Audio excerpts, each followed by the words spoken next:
Hermanos, hermanas, los que me escuchan ahora, quiero que por un momento dejen todo lo que están haciendo y me presten toda su atención, porque lo que voy a compartirles hoy no es una reflexión cualquiera. Es una verdad que he visto con mis propios ojos, que he escuchado en miles de confesiones, que he presenciado en el sufrimiento de matrimonios destruidos, de hijos abandonados, de almas que han quedado marcadas para siempre. Hoy vamos a hablar de algo que la sociedad moderna trata de minimizar, de algo que la cultura actual quiere hacernos creer que es normal, incluso aceptable.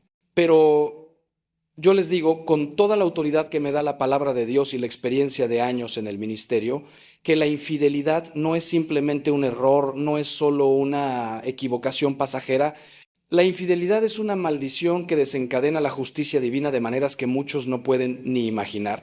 Y antes de que piensen que voy a hablarles solo de castigos y de miedo, déjenme decirles que también voy a mostrarles el camino de la redención, porque donde abunda el pecado, sobreabunda la gracia. He visto a hombres fuertes, exitosos, seguros de sí mismos, reducidos a sombras de lo que fueron. He visto a mujeres hermosas, inteligentes, llenas de vida, consumirse en el remordimiento y la vergüenza. He visto a familias enteras desintegrarse como castillos de arena ante la marea implacable de una traición. Y en cada uno de esos casos, hermanos, he visto algo que me ha estremecido hasta lo más profundo de mi ser. He visto cómo la justicia divina actúa de manera misteriosa pero infalible. No siempre es inmediata, no siempre es evidente, pero siempre, siempre llega, porque Dios no es indiferente al dolor que causamos. Dios no es indiferente a las lágrimas de un cónyuge traicionado, al corazón roto de los hijos que ven a sus padres separarse, a la destrucción de lo sagrado que es el matrimonio. Y cuando hablo de justicia divina no me refiero a un Dios vengativo que espera para golpearnos. No, me refiero a un Dios que es Padre, que es amor, pero que también es justicia y que permite que las consecuencias naturales de nuestros actos nos alcancen para que podamos aprender, para que podamos volver a Él. Hace algunos años, un hombre vino a mi despacho. Era un empresario exitoso, tenía una familia hermosa, una esposa fiel que había dedicado 25 años de su vida a construir un hogar, pero él había caído en la tentación. Una relación en el trabajo comenzó como algo inocente, como siempre comienzan estas cosas, y terminó destruyendo todo lo que había construido. Cuando me contaba su historia, lloraba como un niño. Me decía: Padre Ángel, yo no sé qué me pasó. Yo no sé cómo llegué a esto. Pensé que podía controlar la situación. Pensé que nadie saldría herido. Y yo le miré a los ojos y le dije: Hijo, lo que te pasó es que olvidaste que Dios te ve. Olvidaste que cada acto tiene consecuencias. Olvidaste que el matrimonio no es un contrato que puedes romper cuando te convenga, sino un sacramento que sellaste delante de Dios. Ese hombre perdió su familia, perdió la confianza de sus hijos, perdió su reputación y, lo más doloroso, perdió la paz.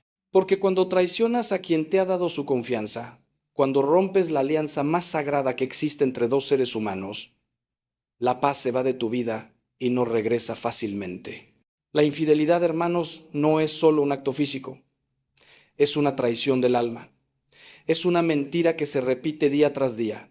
Es una daga que se clava en el corazón de quien te ama.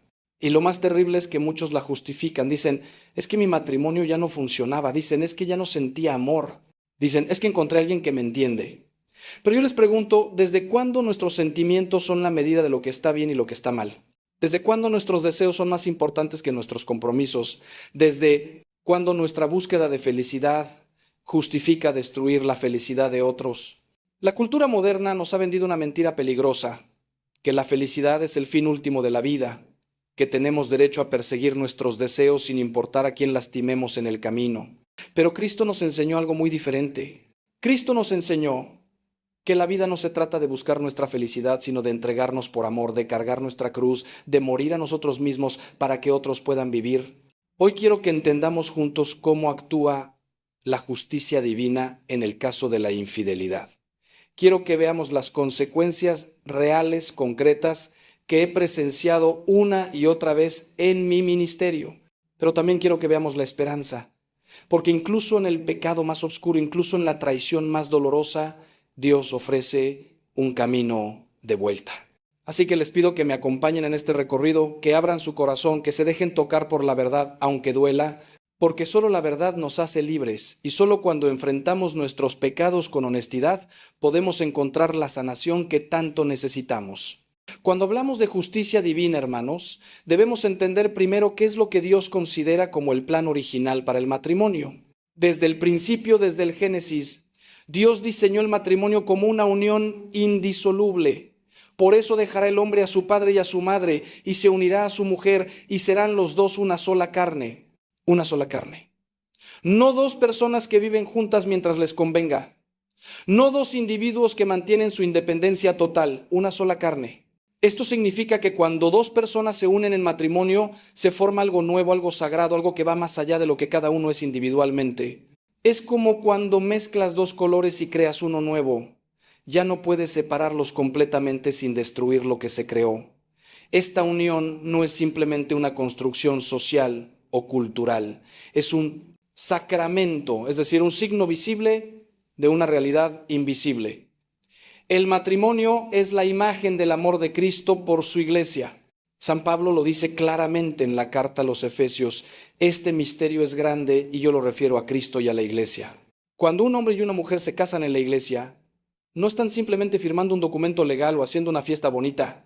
Están entrando en una realidad espiritual profunda, están participando en el amor mismo de Dios. Por eso la infidelidad no es solo un problema entre dos personas, es una ofensa contra el plan divino, contra el orden sagrado que Dios estableció desde el principio de la creación. Y aquí es donde muchos se confunden. Piensan que Dios castigará la infidelidad con rayos y truenos, con enfermedades o desgracias inmediatas, pero la justicia divina no funciona así. Dios no necesita intervenir directamente para castigar la infidelidad, porque la infidelidad lleva en sí misma su propio castigo. Es como cuando alguien se lanza de un edificio, no es que Dios lo castigue haciéndolo caer, es que la ley de gravedad que Él estableció actúa naturalmente.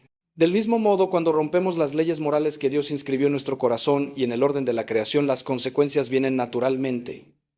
La traición genera desconfianza, la mentira destruye la intimidad, el engaño construye muros donde antes había puentes. No es que Dios esté esperando para golpearnos, es que Él respeta nuestra libertad y permite que experimentemos las consecuencias de nuestras elecciones. He conocido a muchas personas que me dicen: Padre, pero si Dios es amor, ¿por qué permitiría que sufriéramos tanto por un error? Y yo les respondo: precisamente porque Dios es amor, no puede ser indiferente al pecado. El verdadero amor no es permisivo, no es ciego, no dice haz lo que quieras y no pasará nada. El verdadero amor es exigente, es responsable, es honesto, un padre que ama a su hijo. No le permite hacer cualquier cosa, sino que lo corrige, lo guía, lo disciplina cuando es necesario. Del mismo modo, Dios, que es nuestro Padre perfecto, permite que sintamos el peso de nuestras malas decisiones, no para destruirnos, sino para hacernos despertar, para hacernos volver al camino correcto, para salvarnos de una destrucción mayor. El plan de Dios para el matrimonio incluye fidelidad, compromiso, entrega total, sacrificio mutuo y sobre todo amor verdadero. No el amor de las películas románticas que dura mientras hay sentimientos intensos, sino el amor cristiano que San Pablo describe en la primera carta a los Corintios. El amor es paciente, es bondadoso, no tiene envidia, no es jactancioso, no se enorgullece, no se comporta con rudeza, no es egoísta, no se enoja fácilmente, no guarda rencor. Este es el amor que sostiene un matrimonio. Este es el amor que trasciende las dificultades, las crisis, los momentos de sequedad. Y cuando este amor se rompe por la infidelidad, cuando se traiciona este compromiso sagrado, no solo se daña a dos personas, se rompe algo en el tejido mismo de la realidad espiritual. Se abre una herida en el orden que Dios estableció y esa herida tiene consecuencias que van mucho más allá de lo que podemos imaginar. La primera consecuencia de la infidelidad, hermanos, es la destrucción de la confianza. Y déjenme decirles algo que he aprendido en todos estos años de ministerio: sin confianza no hay relación posible. La confianza es el fundamento sobre el cual se construye todo lo demás. Es el terreno firme donde se plantan las raíces del amor, del respeto, de la intimidad. Cuando una persona es infiel, no solo comete un acto de traición física, sino que destruye este fundamento. Es como si quitara los cimientos de una casa. Todo lo que había construido encima se desmorona inevitablemente. He visto matrimonios que intentan continuar después de una infidelidad y aunque es posible reconstruir con mucho trabajo, oración y gracia de Dios, la realidad es que muchas veces esa confianza nunca vuelve a ser la misma. He escuchado a esposas que me dicen, padre, cada vez que mi marido llega tarde del trabajo, cada vez que suena su teléfono, cada vez que sale de viaje, mi mente se llena de dudas, de sospechas, de imágenes que me torturan. He escuchado esposos que me confiesan, ya no puedo creer en sus palabras, ya no puedo entregarme completamente, siempre hay una parte de mí que está en guardia, que tiene miedo de volver a ser herido. Esta es la justicia divina en acción, hermanos.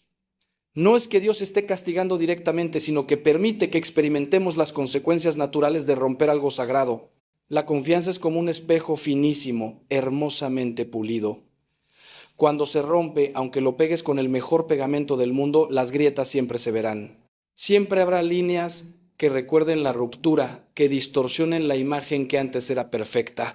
Y esta destrucción de la confianza no afecta solo a la pareja. Los hijos lo perciben. Aunque los padres piensen que están ocultando bien las cosas, los niños tienen una sensibilidad especial para detectar cuando algo no está bien.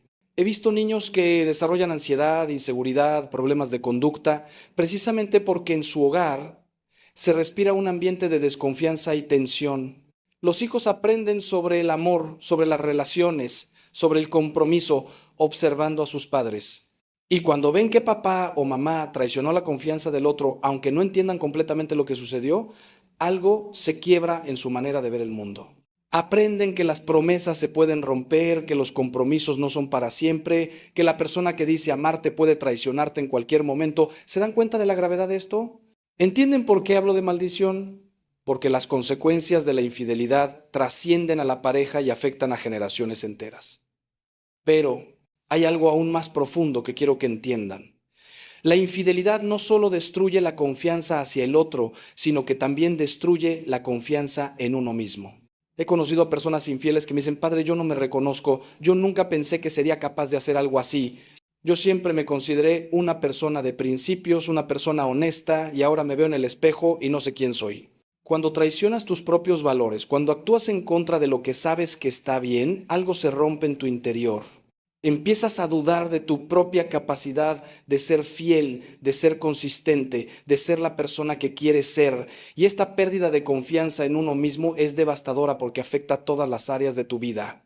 Si no puedes confiar en ti mismo para ser fiel a tu esposa, ¿cómo puedes confiar en ti mismo para cualquier otra cosa? Y aquí viene algo que muchos no quieren escuchar, pero que es absolutamente cierto. La persona que comete infidelidad pierde algo precioso que es muy difícil recuperar, pierde su integridad. La integridad es esa cualidad de ser uno, de ser completo, de ser consistente entre lo que dices, lo que piensas y lo que haces. Cuando eres infiel, te fragmentas. Por un lado vives tu vida pública, tu imagen de esposo fiel, de persona respetable. Por otro lado vives tu vida secreta, tus encuentros clandestinos, tus mentiras. Y esta doble vida te desgasta, te vacía, te convierte en alguien que ni tú mismo puedes respetar. Esta es otra manifestación de la justicia divina. No puedes traicionar a otros sin traicionarte a ti mismo. No puedes romper tu palabra sin romperte por dentro. Dios nos creó para vivir en la verdad, en la coherencia, en la luz. Y cuando elegimos vivir en la mentira, en la incoherencia, en las sombras, algo esencial en nosotros muere. La segunda gran consecuencia de la infidelidad es la culpa que carcome el alma. Hermanos, hay personas que piensan que pueden cometer infidelidad y seguir adelante, como si nada hubiera pasado.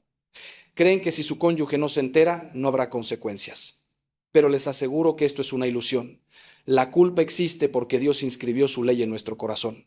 San Pablo nos dice que incluso los gentiles que no conocen la ley escrita tienen la ley inscrita en sus corazones, y su conciencia da testimonio de esto. No podemos escapar de nuestra conciencia. No podemos silenciarla completamente. Aunque intentemos hacerlo con distracciones, con justificaciones, con alcohol, con drogas, con más actividad sexual, con trabajo obsesivo. He visto a personas que llevan años cargando con la culpa de una infidelidad. Vienen a confesarse, reciben el perdón de Dios, pero no pueden perdonarse a sí mismos. Me dicen, padre, yo sé que Dios me ha perdonado, pero yo no puedo olvidar lo que hice. Cada vez que veo a mi esposa, cada vez que abrazo a mis hijos, recuerdo mi traición y me siento indigno de su amor. Esta es una de las cargas más pesadas que un ser humano puede llevar, la culpa no resuelta, el remordimiento que no encuentra paz. Y esto, hermanos, es otra manifestación de cómo actúa la justicia divina. Dios nos creó con una conciencia moral precisamente para que sintamos dolor cuando hacemos el mal, para que ese dolor nos impulse a cambiar, a reparar, a buscar el perdón y la reconciliación. La culpa tiene efectos psicológicos muy concretos. Produce ansiedad, depresión, insomnio, irritabilidad. He conocido personas que han desarrollado enfermedades físicas reales como resultado de la culpa que cargan: úlceras, problemas cardíacos, dolores crónicos. No es que Dios les esté enviando estas enfermedades como castigo, es que el cuerpo y el alma están tan íntimamente conectados que cuando el alma sufre, el cuerpo también lo manifiesta.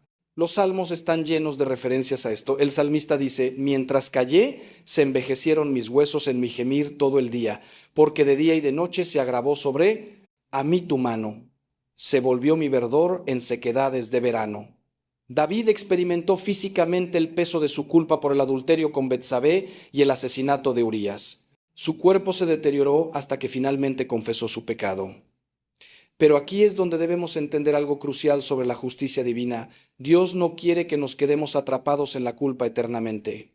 La culpa tiene un propósito: llevarnos al arrepentimiento, a la confesión, a la reconciliación. Cuando la culpa cumple su función, cuando nos impulsa a reconocer nuestro pecado, a pedir perdón sinceramente, a hacer todo lo posible por reparar el daño causado, entonces puede transformarse en algo sanador. Pero cuando nos negamos a enfrentar nuestra culpa, cuando la reprimimos, cuando la justificamos o la minimizamos, entonces se convierte en un veneno que destruye nuestra alma lentamente. He visto a personas que eligieron el camino del arrepentimiento genuino y encontraron paz, aunque el proceso fue doloroso. Y he visto a personas que eligieron negar su culpa, seguir en su pecado y terminaron destruidas por dentro, vacías, sin paz, sin alegría verdadera. Hay una diferencia importante entre la culpa verdadera y la culpa falsa. La culpa verdadera es la que sentimos cuando realmente hemos hecho algo malo, cuando hemos violado un principio moral objetivo, cuando hemos dañado a alguien. Esta culpa es saludable porque corresponde a la realidad. Pero hay también una culpa falsa, una culpa neurótica, que algunas personas sienten incluso cuando no han hecho nada malo o que es desproporcionada al error cometido. Como sacerdote, parte de mi trabajo es ayudar a las personas a discernir entre estas dos. En el caso de la infidelidad, la culpa es real y justificada, pero la respuesta correcta no es quedarse hundido en ella, sino levantarse, confesar, pedir perdón a Dios, pedir perdón al cónyuge y con la gracia de Dios reconstruir lo que se ha roto. La justicia divina no busca destruirnos, busca restaurarnos, pero esa restauración requiere que enfrentemos honestamente lo que hemos hecho. Ahora bien, hermanos, quiero que entendamos algo que es absolutamente fundamental, y aquí viene algo que necesito que escuchen con mucha atención porque va a cambiar la manera en que ven toda esta situación. ¿Se han preguntado alguna vez por qué la infidelidad es tan destructiva? ¿Por qué un acto que la cultura moderna quiere presentar como algo menor, como una simple aventura sin importancia, tiene consecuencias tan devastadoras? La respuesta está en la naturaleza misma de la sexualidad humana y del acto conyugal. Dios diseñó la sexualidad no solo como un medio para la procreación, sino como la expresión más íntima de la entrega total entre dos personas. Cuando dos personas se unen en el acto conyugal, no están simplemente compartiendo sus cuerpos, están entregando sus almas, se están dando completamente el uno al otro. Por eso San Pablo dice que en el acto conyugal, los dos se hacen una sola carne, no solo metafóricamente, sino real y verdaderamente. La ciencia moderna, curiosamente, ha confirmado lo que la Iglesia siempre ha enseñado. Los estudios sobre la neurología del amor y la sexualidad muestran que durante el acto sexual se liberan hormonas como la oxitocina y la vasopresina, que crean vínculos emocionales profundos entre las personas. Estas mismas hormonas son las que se liberan cuando una madre amamanta a su bebé, creando ese vínculo tan fuerte entre madre e hijo. Es decir, Dios diseñó nuestro cuerpo de tal manera que la sexualidad crea vínculos no solo físicos, sino emocionales y espirituales. Por eso no podemos tener relaciones sexuales casuales sin consecuencias. Por eso cada persona con la que compartimos nuestra intimidad deja una marca en nosotros. Y por eso la infidelidad es tan dolorosa, porque cuando nuestra pareja se entrega a otra persona, está compartiendo algo que debería ser exclusivamente nuestro, está creando un vínculo que debería existir solo dentro del matrimonio. He tenido conversaciones con personas que me dicen: padre, pero fue solo sexo, no significó nada. Y yo les respondo: eso es precisamente el problema, que para ti no significó nada, pero para Dios significa todo. Cada acto sexual fuera del matrimonio es una mentira encarnada. Es como si tu cuerpo estuviera diciendo, me entrego completamente a ti, soy todo tuyo, cuando en realidad no lo eres, cuando sabes que vas a volver con tu cónyuge, cuando sabes que esa entrega no es verdadera, no es para siempre, no es exclusiva. Por eso el acto de la infidelidad es intrínsecamente desordenado, intrínsecamente malo, no porque Dios sea arbitrario en sus mandamientos, sino porque va contra la naturaleza misma de lo que Dios diseñó la sexualidad para hacer. Y aquí viene algo que muchos no entienden. La infidelidad no solo afecta al cónyuge traicionado, sino también a la persona con quien se comete el adulterio. He conocido a muchas personas que fueron la otra persona en una relación de infidelidad y llevan sus propias cicatrices. Aunque al principio pueda parecer emocionante, prohibido, intenso, eventualmente se dan cuenta de que están participando en la destrucción de una familia. Están aceptando migajas de afecto de alguien que le pertenece a otro. Están viviendo en las sombras, en el secreto, en la mentira. Y esto tiene consecuencias para su propia capacidad de tener relaciones saludables en el futuro. He visto a personas que después de ser la otra tienen enormes dificultades para confiar en futuras parejas, porque saben por experiencia propia lo fácil que es para alguien casado ser infiel. Es como un boomerang. El daño que ayudas a infligir a otros eventualmente regresa a ti de formas que no anticipaste. La justicia divina se manifiesta también en cómo la infidelidad afecta a todos los involucrados, no solo a la pareja principal. Los amigos que son obligados a guardar secretos y se sienten cómplices incómodos. Los compañeros de trabajo que notan la relación inapropiada y pierden respeto por las personas involucradas. Los familiares que sufren viendo la destrucción de la familia. La infidelidad es como tirar una piedra en un estanque. Las ondas se expanden en círculos cada vez más amplios, afectando a personas que ni siquiera estaban directamente involucradas. Ningún pecado es completamente privado. Vivimos en una red de relaciones y cuando rompemos una de esas conexiones, toda la red se ve afectada. Hermanos, permítanme hablarles ahora de algo que he observado una y otra vez. La infidelidad nunca viene sola. Siempre va acompañada de otros pecados que la hacen posible y que se multiplican como consecuencia de ella. La infidelidad requiere mentira, requiere engaño, requiere manipulación. No puedes ser infiel sin convertirte en mentiroso. Tienes que mentir sobre dónde estás, qué estás haciendo, con quién estás. Tienes que inventar excusas, crear coartadas, ocultar evidencias. Y cada mentira te aleja más de Dios porque Dios es la verdad y no podemos estar cerca de Él mientras vivimos en la falsedad. Jesús fue muy claro sobre esto cuando dijo, el diablo es mentiroso y padre de la mentira. Cada vez que mentimos, especialmente cuando mentimos para ocultar pecado, estamos actuando como hijos del diablo, no como hijos de Dios. La infidelidad también requiere egoísmo profundo. Requiere poner tus deseos, tus necesidades, tu placer por encima del bienestar de tu cónyuge, de tus hijos, de tu familia. Es el opuesto exacto del amor cristiano, que San Pablo define como no buscar el propio interés. El amor verdadero es sacrificial, se entrega, renuncia a sí mismo por el bien del otro. La infidelidad, en cambio, sacrifica al otro por el bien de uno mismo. Es el triunfo del egoísmo sobre el amor. Y este egoísmo no se queda contenido solo en el área de la sexualidad, sino que empieza a infectar todas las otras áreas de tu vida. Te vuelves más egoísta con tu tiempo, con tu dinero, con tu atención, porque una vez que cruzas esa línea y decides que tus deseos son más importantes que tus compromisos, se vuelve cada vez más fácil justificar todo tipo de comportamientos egoístas. He visto también cómo la infidelidad lleva a otros pecados como consecuencia. He conocido personas que después de comenzar una aventura empiezan a descuidar sus responsabilidades. Faltan al trabajo, gastan dinero que no tienen, dejan de atender a sus hijos. Es como si el pecado de la infidelidad abriera una puerta por la cual entran muchos otros demonios. Jesús nos advirtió sobre esto en el Evangelio cuando habló del hombre del cual salió un espíritu inmundo, pero luego regresó con 7 espíritus peores. El pecado tiene una naturaleza progresiva. Si no lo detenemos, si no nos arrepentimos, tiende a crecer, a multiplicarse, a llevar a pecados cada vez más graves. Por eso la Iglesia siempre nos ha enseñado que debemos estar vigilantes, que debemos cortar el pecado de raíz antes de que crezca y se convierta en algo incontrolable.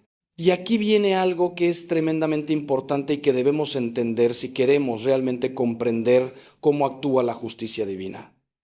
Cada pecado que cometemos no solo nos afecta a nosotros en el momento, sino que crea en nosotros una inclinación, una tendencia a repetir ese pecado. Los teólogos lo llaman vicio. Cuando cometemos infidelidad una vez, se vuelve más fácil cometerla de nuevo. Es como un surco que se va haciendo más profundo en la tierra cada vez que pasa el agua. La primera vez que traicionas a tu cónyuge, tu conciencia grita fuertemente. La segunda vez grita un poco menos. La tercera vez, ya has aprendido a ignorar esa voz y eventualmente llegas a un punto donde puedes pecar sin sentir casi nada, donde tu conciencia se ha endurecido tanto que ya no te advierte del peligro. Esto es aterrador, hermanos, porque cuando llegamos a ese punto estamos en un peligro espiritual gravísimo. La justicia divina permite que experimentemos esta esclavitud progresiva al pecado porque sólo así podemos entender nuestra necesidad desesperada de Dios. Mientras pensemos que podemos controlar nuestro pecado, que podemos jugar con el fuego sin quemarnos, no buscaremos seriamente la gracia de Dios. Pero cuando caemos tan bajo que nos damos cuenta de que no podemos levantarnos por nuestras propias fuerzas, cuando experimentamos la esclavitud del pecado en toda su amargura, entonces finalmente estamos listos para clamar a Dios con sinceridad: Señor, sálvame, porque yo solo no puedo.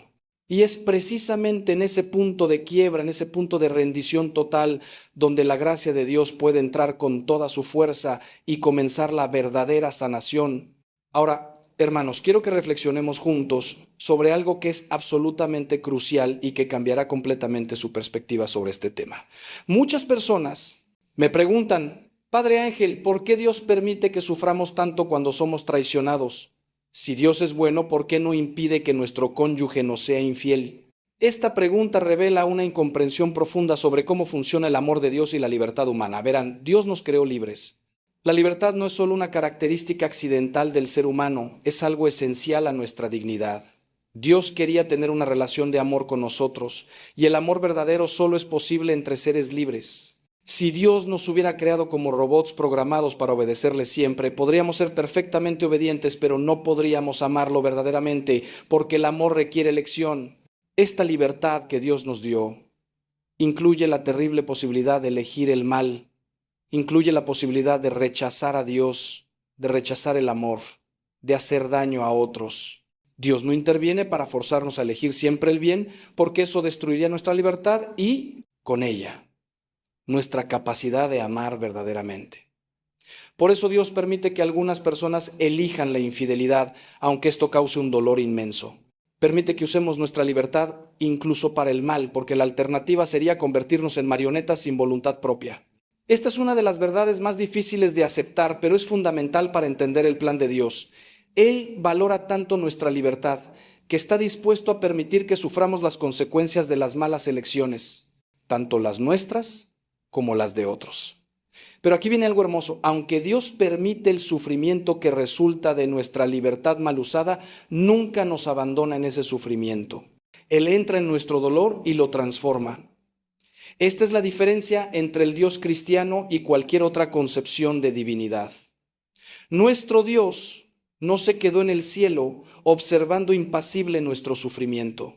Se hizo hombre, tomó carne humana y experimentó él mismo el dolor más profundo. Jesús fue traicionado por Judas, uno de sus discípulos más cercanos. Fue negado por Pedro, quien había prometido estar con él hasta la muerte. Conoce la traición desde dentro. Y en la cruz experimentó el abandono, la soledad, el dolor físico y espiritual más intenso que un ser humano puede experimentar.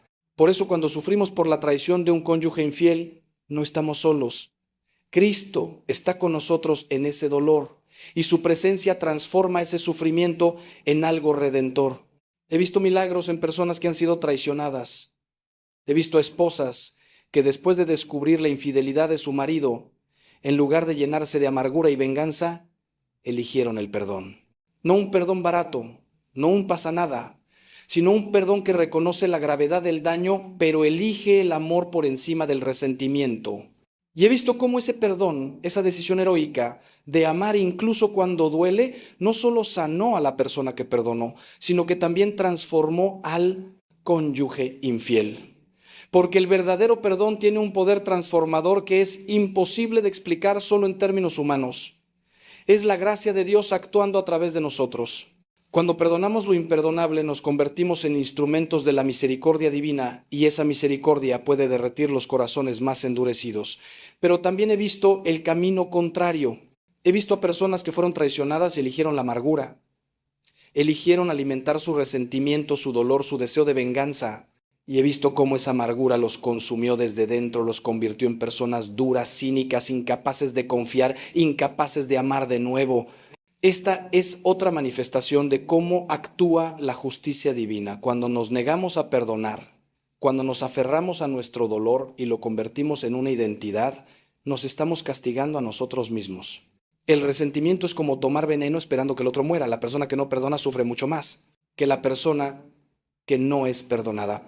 Por eso Jesús nos mandó perdonar, no principalmente por el bien de quien nos ofendió, sino por nuestro propio bien, para que podamos ser libres, para que podamos sanar, para que no quedemos encadenados para siempre al dolor del pasado.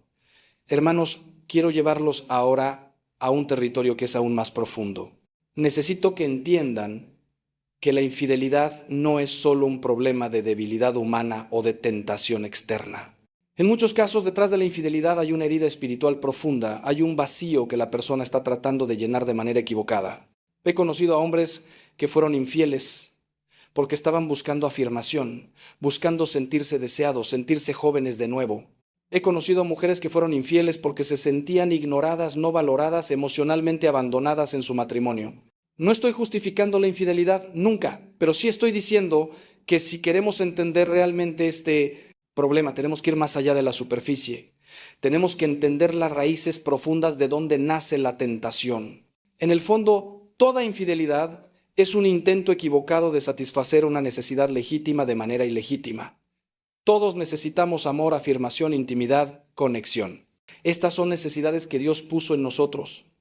El problema no son las necesidades, el problema es dónde buscamos satisfacerlas. Cuando mi matrimonio está en crisis, cuando siento que mi cónyuge ya no me ama como antes, la respuesta correcta no es buscar ese amor en otra persona, sino trabajar para restaurar la intimidad en mi matrimonio. O si eso no es posible, buscar mi plenitud en Dios. Porque la verdad, hermanos, es que ninguna persona humana puede satisfacer completamente nuestras necesidades más profundas. Solo Dios puede llenar ese vacío que todos tenemos en el corazón. San Agustín lo dijo de manera perfecta: nos hiciste, Señor, para ti, y nuestro corazón está inquieto hasta que descanse en ti. Muchas personas cometen infidelidad porque están huyendo de sí mismas, están huyendo de su dolor, de su vacío interior, de sus propios problemas sin resolver. La emoción de una nueva relación, la intensidad de lo prohibido, funciona como una droga que temporalmente enmascara ese dolor. Pero es solo temporal. Eventualmente, cuando la novedad se desvanece, cuando la realidad se impone, descubren que no solo no han resuelto sus problemas originales, sino que han creado problemas mucho peores.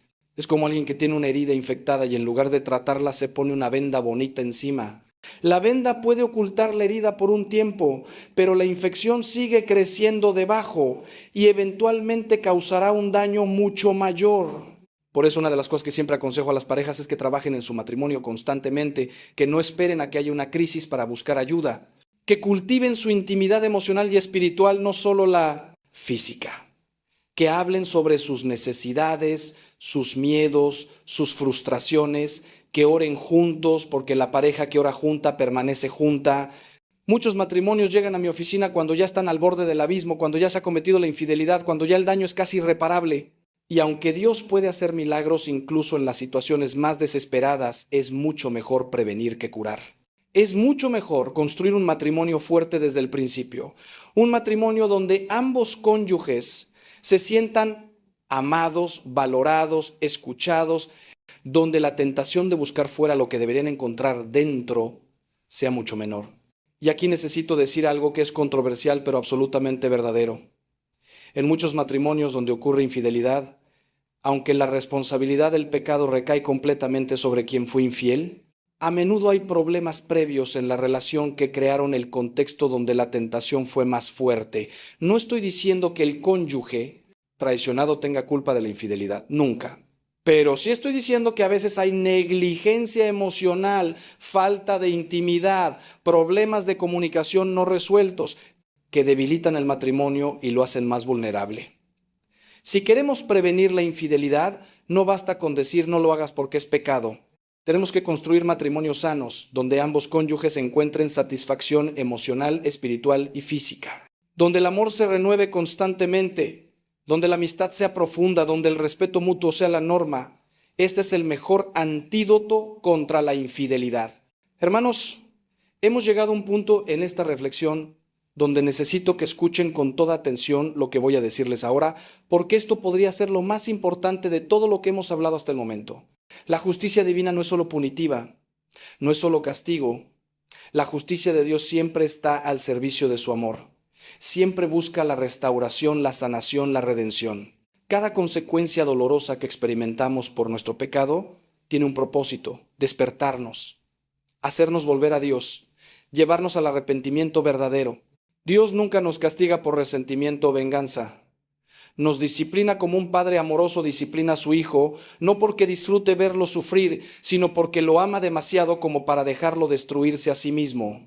La parábola del hijo pródigo es la ilustración perfecta de esto. El hijo menor tomó su herencia y se fue a un país lejano donde la desperdició en vida licenciosa. La Biblia no especifica exactamente qué hizo, pero podemos imaginar que incluía todo tipo de inmoralidad sexual, incluida posiblemente la infidelidad si estaba casado. ¿Y qué pasó? Perdió todo. Terminó tan bajo que estaba comiendo la comida de los cerdos. Esa era la justicia divina actuando. Las consecuencias naturales de sus malas decisiones lo llevaron al punto más bajo posible. Pero fue precisamente en ese punto bajo donde volvió fue en el fondo del pozo donde finalmente despertó y se dio cuenta de lo que había perdido. Y entonces tomó la decisión de volver a la casa de su padre. No sabía si su padre lo recibiría. Pensó que tal vez podría ser al menos uno de sus sirvientes. Pero ¿cuál fue la respuesta del padre? Corrió a su encuentro, lo abrazó, lo besó, le puso el mejor vestido, le puso un anillo en el dedo, organizó una fiesta. Esto es la justicia divina en su máxima expresión.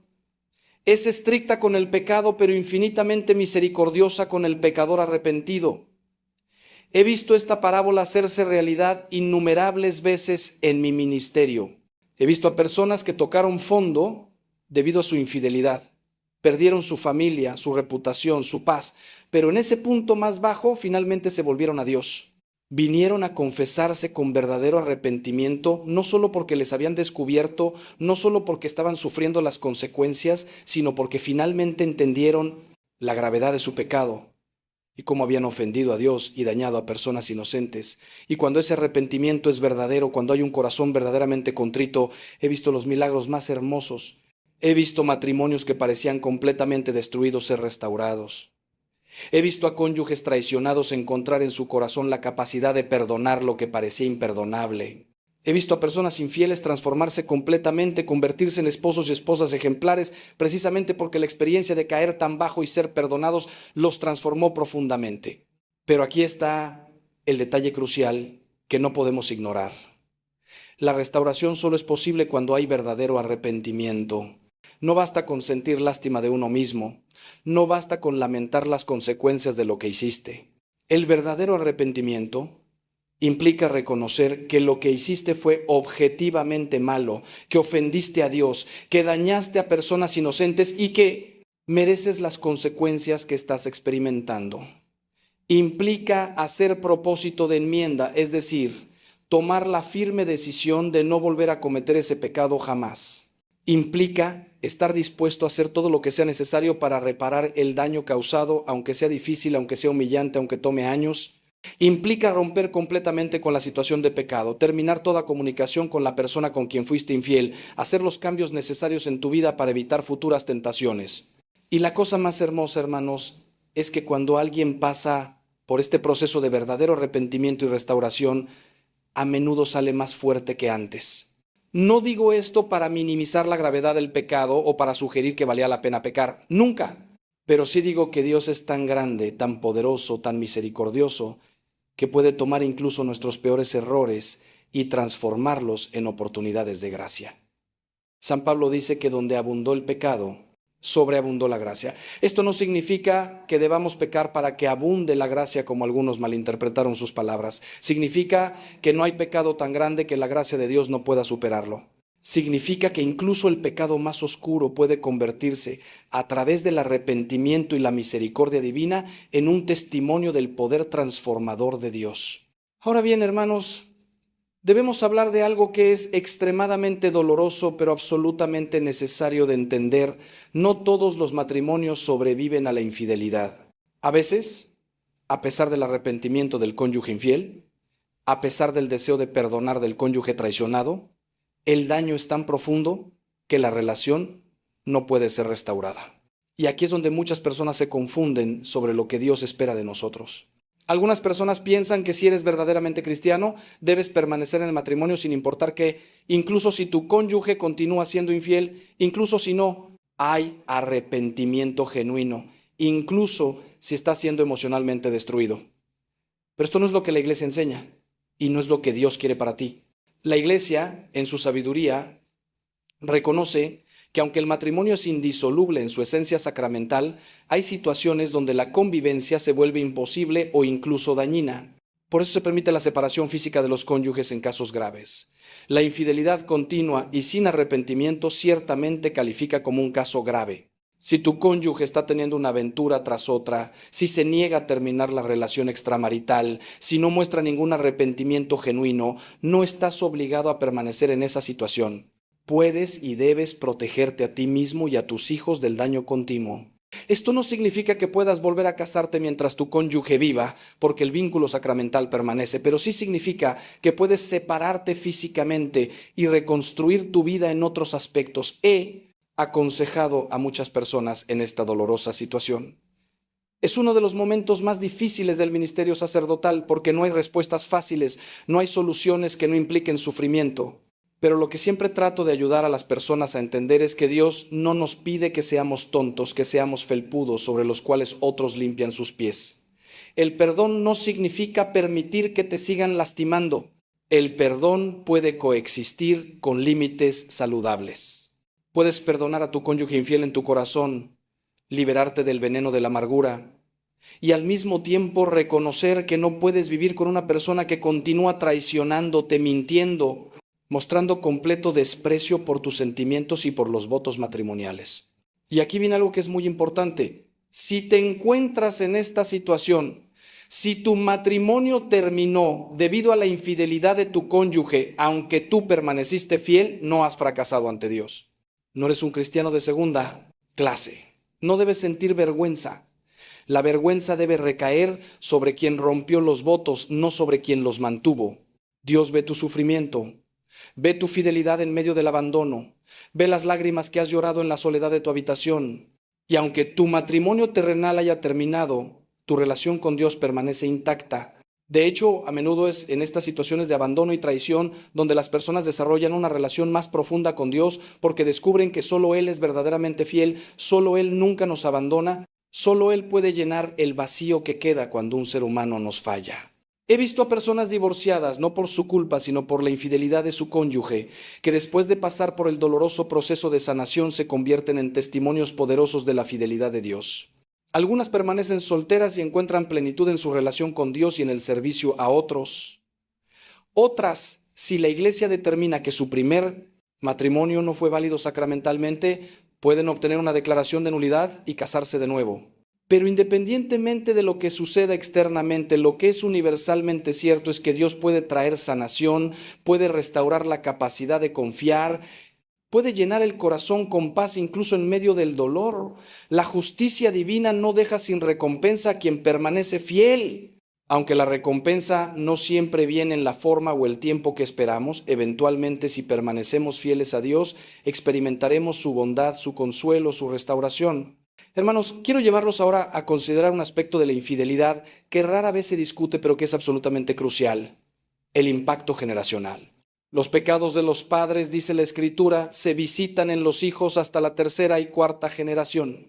Esto no significa que Dios castigue a los hijos por los pecados de sus padres, sino que las consecuencias de nuestros pecados se extienden más allá de nosotros mismos y afectan a las generaciones futuras. Cuando cometemos infidelidad, no solo dañamos a nuestro cónyuge, dañamos a nuestros hijos de maneras que pueden durar toda su vida y afectar sus propias relaciones futuras. Los estudios psicológicos han confirmado lo que la sabiduría de la Iglesia siempre ha sabido. Los hijos de padres infieles tienen mayor riesgo de ser infieles ellos mismos en sus propios matrimonios. No porque haya algún gen de la infidelidad que se transmita biológicamente, sino porque aprendemos sobre las relaciones observando a nuestros padres. Si un niño crece viendo que papá o mamá traicionaron la confianza del otro, si ven que los compromisos se pueden romper cuando conviene, si aprenden que cuando las cosas se ponen difíciles en una relación, la solución es buscar a alguien más en lugar de trabajar en resolver los problemas. Entonces están aprendiendo patrones destructivos que muy probablemente repetirán en sus propias vidas adultas. He conocido a personas que me dicen: padre, yo juré que nunca sería como mi padre, que nunca haría a mi esposa lo que mi padre le hizo a mi madre, pero ahora me encuentro haciendo exactamente lo mismo y no sé cómo sucedió. Esto es lo que llamamos patrones generacionales. Son como surcos profundos en nuestra psique, grabados durante nuestra infancia y adolescencia, que tienden a repetirse a menos que conscientemente los identifiquemos y trabajemos para cambiarlos. La justicia divina se manifiesta aquí de una manera particular. No podemos escapar completamente de las consecuencias de lo que hemos aprendido en nuestra familia de origen. Pero la buena noticia es que, con la gracia de Dios, con trabajo consciente, con terapia si es necesaria, con oración profunda, estos patrones pueden romperse. No estamos condenados a repetir los errores de nuestros padres. Pero hay otro aspecto del impacto generacional que es igualmente importante: cómo la infidelidad afecta la capacidad, los hijos, para confiar en futuras relaciones. He conocido a muchos hombres y mujeres jóvenes que luchan terriblemente con problemas de confianza en sus relaciones románticas, que tienen miedo de comprometerse, que sabotean relaciones buenas porque tienen pánico de ser traicionados como vieron que traicionaron a su padre o madre. Algunos desarrollan un cinismo profundo sobre el amor y el matrimonio. Piensan: si mi papá, que parecía un buen hombre, que iba a la iglesia, que decía amar a mi mamá, pudo traicionarla así, entonces nadie es confiable. El amor verdadero no existe. Todos los hombres son iguales o todas las mujeres son iguales. Este cinismo es una de las heridas más profundas que la infidelidad puede causar. Por eso les digo, hermanos, que cuando están considerando la tentación de la infidelidad, cuando están jugando con fuego, cuando están permitiendo que se desarrolle una relación inapropiada con alguien que no es su cónyuge, piensen en sus hijos. Piensen en el legado que están dejando. Piensen en cómo sus acciones hoy afectarán no solo sus propias vidas, no solo la vida de su cónyuge, sino las vidas de sus hijos, sus nietos, sus bisnietos.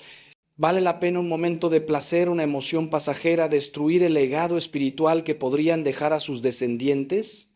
Esta es otra manifestación de la justicia divina. Vivimos en una red de relaciones que se extiende a través del tiempo y nuestras acciones tienen ondas que se propagan mucho más lejos de lo que podemos ver.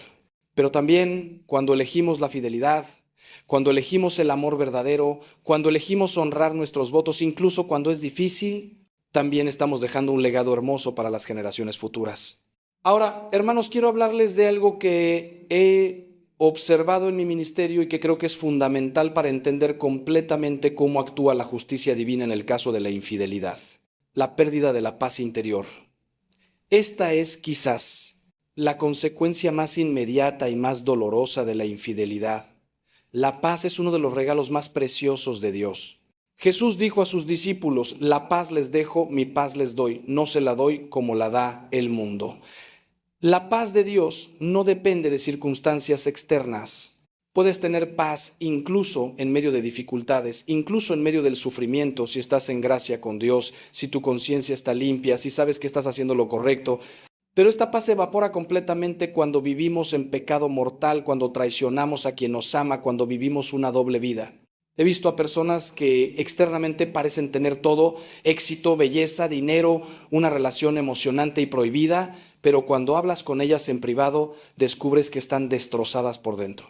No pueden dormir bien. Están constantemente ansiosas esperando ser descubiertas. Cada mensaje de texto, cada llamada telefónica, cada vez que llegan tarde a casa, tienen que inventar una excusa. Tienen que mantener la mentira. Viven en un estado de alerta constante, de estrés continuo, y esto tiene efectos muy reales en su salud física y mental. Desarrollan úlceras, problemas cardíacos, depresión, ataques de pánico. Su sistema inmunológico se debilita. Su capacidad de concentración disminuye. Es como si su propio cuerpo estuviera rebelándose contra la vida de mentira que están viviendo. Esta pérdida de paz no es un castigo arbitrario que Dios impone desde fuera. Es la consecuencia natural de vivir en desarmonía con nuestra propia naturaleza. Dios nos creó para vivir en la verdad, en la integridad, en el amor auténtico. Cuando vivimos en la mentira, en la fragmentación, en el amor falso, estamos violando nuestra propia naturaleza, estamos yendo contra el diseño de Dios para nosotros. Y así como un pez no puede vivir fuera del agua, así como una planta no puede florecer sin luz, así nosotros no podemos tener paz verdadera cuando vivimos en pecado. Grave.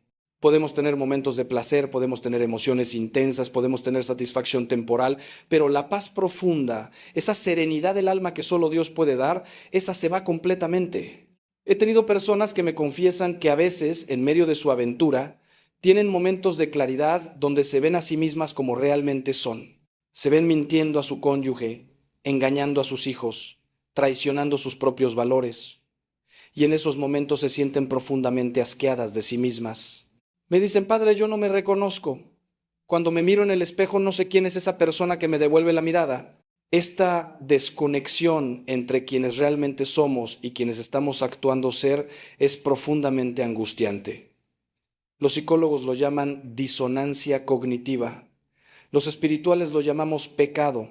Pero cualquiera sea el término que usemos, el efecto es el mismo, una profunda inquietud del alma que no puede ser calmada con nada excepto el arrepentimiento y lacrimaciones, reconciliación con Dios.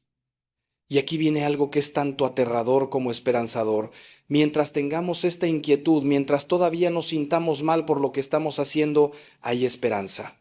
El problema es cuando la conciencia se endurece tanto que ya no sentimos esa inquietud, cuando podemos pecar sin remordimiento, cuando la mentira se vuelve nuestra segunda naturaleza. San Pablo advierte sobre esto cuando habla de aquellos que tienen la conciencia cauterizada como con hierro candente. Es posible, si persistimos lo suficiente en el pecado, si rechazamos continuamente los llamados de la gracia, llegar a un punto donde nuestra capacidad de sentir culpa se atrofia. Y ese es el punto más peligroso de todos, porque entonces ya no hay nada interno que nos impulse a cambiar. Por eso les digo, si todavía sienten remordimiento, si todavía tienen momentos donde se sienten mal por lo que están haciendo, agradezcan a Dios por eso. Es su conciencia tratando de salvarlos. Es el Espíritu Santo llamándolos de vuelta. No ignoren esa voz. Esa inquietud es una gracia. Es Dios tratando de rescatarlos antes de que caigan tan profundo que no puedan volver. Hermanos, hermanas, ahora quiero que reflexionemos sobre un aspecto de la infidelidad que tal vez sea el más doloroso de todos, y es la traición de la intimidad más profunda. Cuando dos personas se casan, no solo están haciendo un contrato legal o social, están entrando en una intimidad que va más allá de lo físico. Están compartiendo sus almas, sus miedos más profundos, sus sueños más preciados, sus vulnerabilidades. Están construyendo un mundo privado, un espacio sagrado donde pueden ser completamente ellos mismos, sin máscaras, sin pretensiones. Esta intimidad es uno de los regalos más hermosos del matrimonio. Es un anticipo del cielo, donde conoceremos y seremos conocidos completamente, donde amaremos y seremos amados sin reservas. Pero cuando ocurre la infidelidad, esta intimidad sagrada es violada de la manera más brutal. No solo porque el cónyuge infiel compartió su cuerpo con otra persona, aunque eso ya es devastador, sino porque compartió esa parte privada de sí mismo que debería pertenecer solo al cónyuge.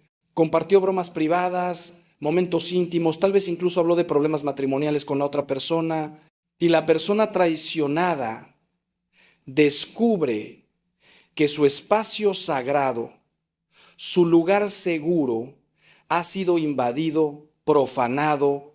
Es como si alguien entrara a tu casa, al lugar donde te sientes más seguro, y lo saqueara, lo destruyera. Pero es peor que eso, porque tu casa puedes reconstruirla, pero esa confianza íntima, ese espacio sagrado del alma, es mucho más difícil de restaurar. He visto el dolor en los ojos de personas traicionadas cuando descubren no solo que su cónyuge fue infiel, sino cómo fue infiel. Cuando descubren que los llevaron al mismo restaurante donde solían ir en aniversarios, que usaron las mismas palabras de amor que solían ser exclusivas de su relación, que compartieron con el amante cosas que el cónyuge había compartido en confianza. Es como si cada memoria hermosa del matrimonio quedara contaminada, manchada, Ya no pueden mirar fotos de momentos felices sin preguntarse, ¿en ese momento ya me estaba engañando? ¿Esa sonrisa era falsa? ¿Ese te amo era mentira? Esta contaminación retroactiva de los recuerdos es una de las crueldades más refinadas de la infidelidad. Y la justicia divina se manifiesta aquí de una manera muy particular. Quien traiciona esta intimidad sagrada pierde la capacidad de experimentarla plenamente en el futuro. Porque incluso si termina casándose con la persona con quien fue infiel, incluso si abandona su primer matrimonio y comienza uno nuevo, siempre habrá una sombra. Siempre habrá la memoria de cómo comenzó esa relación en la traición, en la mentira, en el engaño. Y aunque trate de construir una intimidad verdadera con esa nueva persona, siempre habrá una pregunta persistente. Si fue capaz de traicionar a su primera pareja, ¿qué me garantiza que no me traicionará a mí también? He conocido muchas parejas que comenzaron como amantes en relaciones de infidelidad, y aunque algunos logran casarse, la mayoría viven con una desconfianza constante, porque el fundamento de su relación fue la traición, y es muy difícil construir confianza sobre esa base. Además, quien comete infidelidad pierde algo precioso en sí mismo, pierde la capacidad de entregarse totalmente. Porque una vez que has experimentado cómo se puede compartimentalizar el amor, cómo se puede estar con una persona mientras piensas en otra, cómo se puede decir te amo mientras traicionas, algo se rompe en tu capacidad de intimidad verdadera. Es como un músico que pierde la capacidad de escuchar ciertas frecuencias después de años de exposición a ruido fuerte. La infidelidad daña nuestra capacidad de experimentar amor verdadero, amor totalmente entregado, amor sin reservas. Y aunque con la gracia de Dios esta capacidad puede ser restaurada, requiere un trabajo profundo de sanación, de arrepentimiento, de reconexión con nuestra propia alma. Hermanos, permítanme hablarles ahora de algo que es extremadamente importante, pero que a menudo se malinterpreta: el papel del perdón en situaciones de infidelidad. Ya he mencionado el perdón varias veces, pero quiero profundizar más porque hay mucha confusión sobre qué significa realmente perdonar en este contexto. Primero, déjenme ser muy claro, el perdón no es opcional para un cristiano. Jesús fue absolutamente categórico sobre esto. Dijo, si no perdonan a los demás, tampoco su Padre les perdonará a ustedes sus pecados. No podemos recibir el perdón de Dios si no estamos dispuestos a perdonar a otros. Esta es una de las enseñanzas más difíciles de Cristo, pero también una de las más importantes. Porque en el fondo, cuando nos negamos a perdonar, estamos diciéndole a Dios, el pecado de esta persona contra mí es peor que todos mis pecados contra ti. Estamos elevando nuestra ofensa por encima de todas las ofensas que hemos cometido contra Dios. Pero, y esto es crucial, el perdón no significa pretender que lo que sucedió no fue grave. No significa decir, no pasa nada o olvidémoslo como si nunca hubiera pasado. El verdadero perdón reconoce plenamente la gravedad de la ofensa. De hecho, solo podemos perdonar verdaderamente cuando reconocemos completamente el daño que nos hicieron. Si minimizamos la ofensa, si decimos, bueno, en realidad no fue tan malo, no estamos perdonando, estamos negando. El perdón dice, lo que me hiciste fue terriblemente malo, el daño que causaste fue profundo. Pero elijo no dejar que ese daño defina el resto de mi vida. Elijo liberarme del odio, del resentimiento, del deseo de venganza.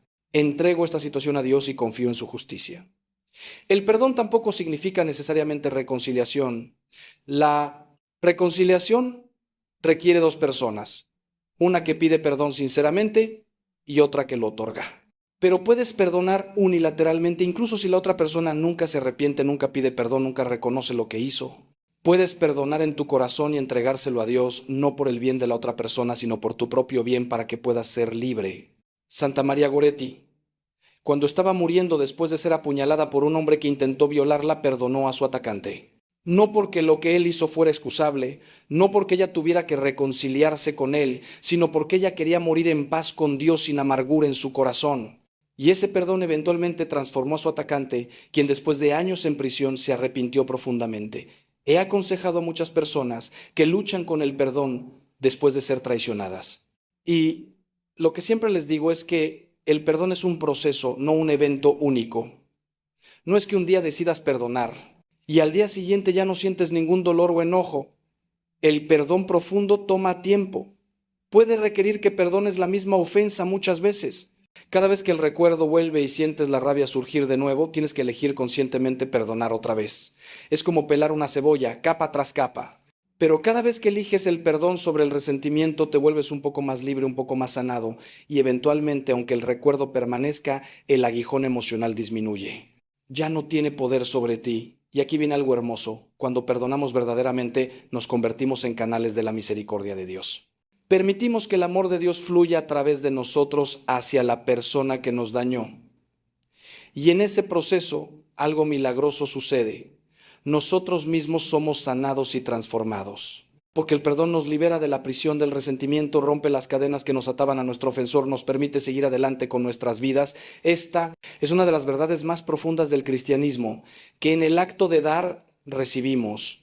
En el acto de perdonar, somos liberados. En el acto de mostrar misericordia, experimentamos misericordia. Esta es la justicia divina en su máxima expresión.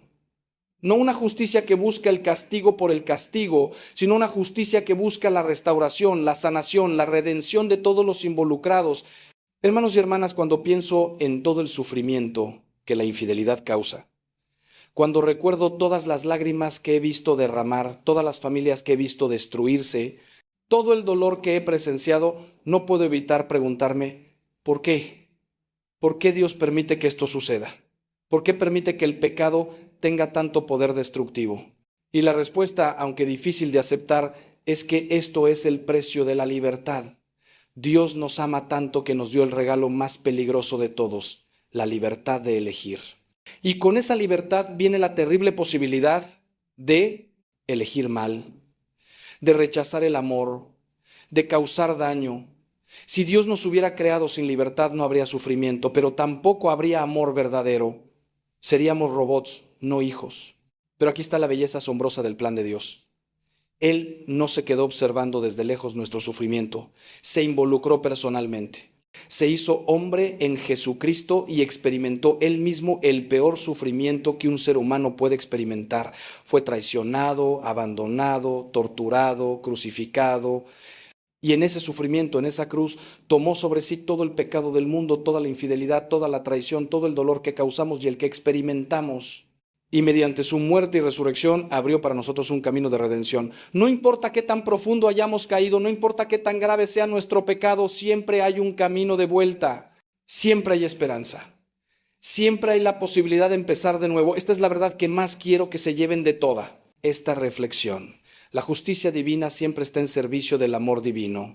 Dios nunca nos castiga porque disfrute viendo nuestro sufrimiento. Permite que experimentemos las consecuencias de nuestros pecados para despertarnos, para hacernos volver a Él, para salvarnos de una destrucción mayor. Cada dolor que sentimos cuando pecamos es como la alarma de un detector de humo. No existe para molestarnos. Existe para advertirnos de un peligro real. Y si prestamos atención a esa alarma, si respondemos a ella apropiadamente, puede salvarnos de una catástrofe. He visto milagros de transformación en personas que tocaron fondo debido a su infidelidad.